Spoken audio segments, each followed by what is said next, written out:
I've never let the press worry me. I mean, in the early days, you think about it and go out and buy the papers and make sure that you were in it and all that. And now it's a completely different setup because it's your music, and basically what you worry about is the people that buy your product. That's what keeps us going. Some of the people that buy the product have frequently been saying that they prefer the earlier Queen albums to the present ones. You'll always get that. I mean, I like that too. I mean, if everybody preferred just the one type, then we wouldn't be selling so many records. The fact that we still do different things is to try and make sure we get a different audience as well. We certainly don't want to sort of discard early fans, because I mean, they're always with us, I hope. But you'll always get that, yes. I mean, some people like, when you come up with a song or an album, you won't get everybody liking everything.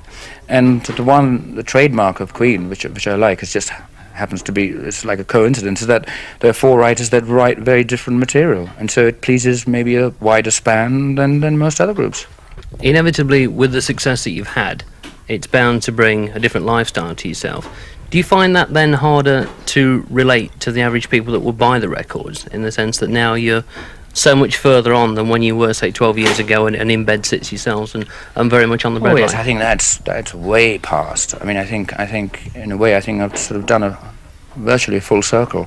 Because I mean, when you think being in the business sort of 13 years or even like 14 years, I mean, there was a sort of a kind of, I mean, after the first 5 years when we had the taste of success, that's the time where I thought, oh my God, I was the bee's knees, and I mean, nobody could speak to me and I couldn't be seen in these places. But you learn to live with it, and afterwards you realize that it's also growing up and getting experience. And now I think I'm not afraid to go anywhere. Before I was thinking of bodyguards or whatever.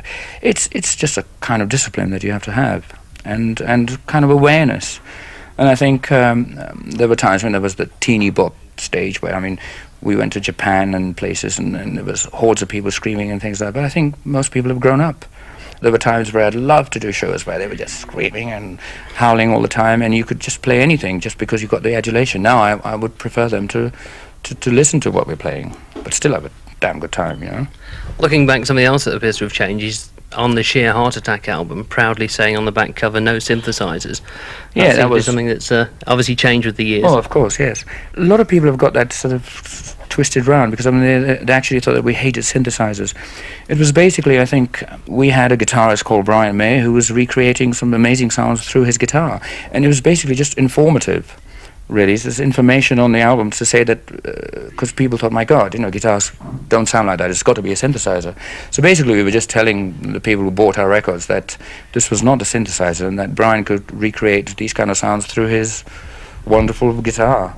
So it's basically informative. And the moment we started using synthesizers, we said we do. Coming right up to date with 1984 and The Works, which has been an amazingly successful album for the band, would you say that really it's important these days to have success for anything other than personal satisfaction? It's a survival test, And I mean, of course, we could all just go away and say, okay, we've had enough, and live happily ever after. But I mean, I don't think that's what we're in.